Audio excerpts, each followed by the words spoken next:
Yo. Hey, I'll be right there. Hold on a minute. Almost ready. Don't go anywhere. Okay. All right, here we go. I've been looking for a special gift for God. Check this out. My old Reebok shoe. The left one. I got rid of the right one a long time ago. Oh, what's this? Hey, all right. Here's another thing I might give God. My old tape player that eats tapes. It ruins every tape I play. I'm kind of making a point here. Are either one of these good enough to give God?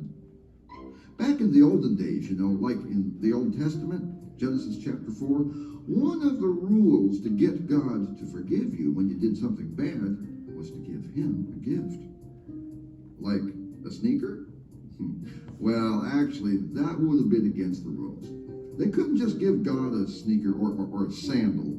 It had to be an animal, and not just any animal. It had to be a good one. Man, I'm glad things have changed. They changed when God sent Jesus down here to die for us.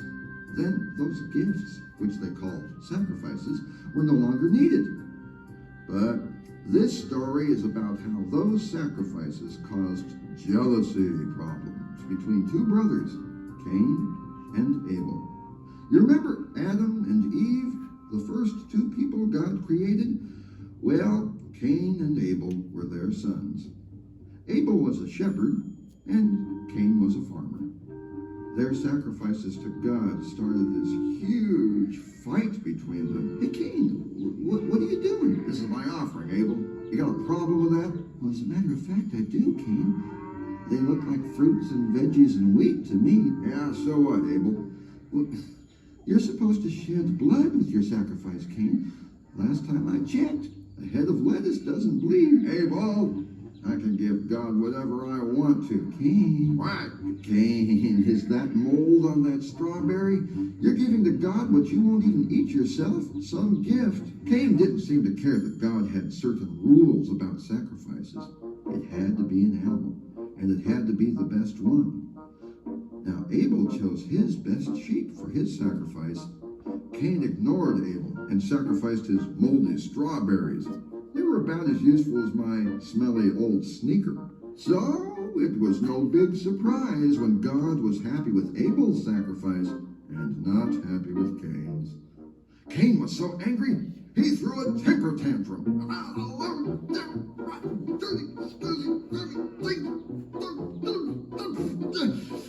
Everyone always loves Abel best. Abel this and Abel that. Abel is a scumbag. I should get rid of him. That's what I should do. Cain thought no one was listening. Have you ever thrown a fit thinking no one was around to hear you and the bad words you were saying? Well, God is always listening, and God said, Cain, why are you so angry? If you do good, I will accept you. But if you don't do good, sin is ready to attack you. Be careful. Sin's already attacking me. I can't do anything right. Why should I even bother trying? I'm just gonna sin. That's all. Sin. I'm just gonna sin. Sin. Cain had a really bad attitude, didn't he? God warned him, but he just wouldn't listen. Cain was thinking, I'm gonna do something. I gotta, wait a minute. I know exactly what I need to do. Whoa, I don't like the sounds of that. Hey, Abel! Yeah, Cain? Hey, bro, I'm really sorry about earlier. Can we go out in the field and talk? Oh, sure, bro, anytime, yeah. Don't do it, Abel. Don't do it. Don't. Oh, man, I wish you could hear me. So, what's up, Cain? Wait, what are you doing? Cain killed Abel.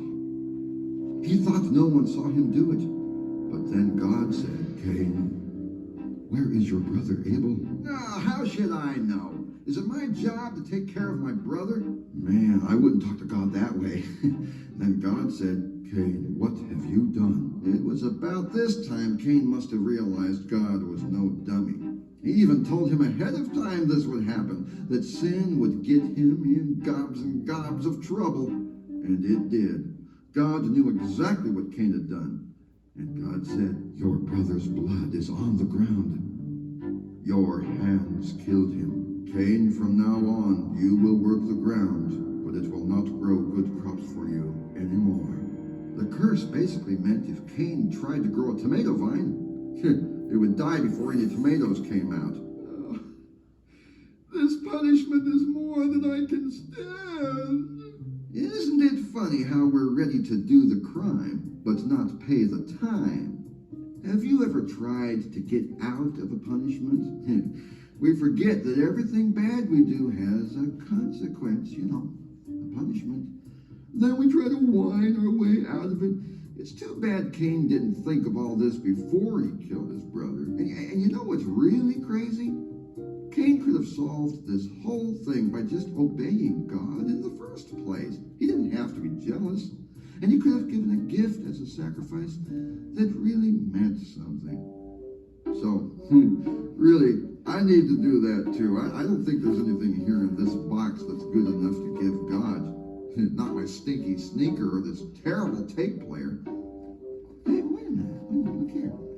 I do have this stereo system. It plays CDs, and it doesn't need them. Maybe God could use this at church for the kids.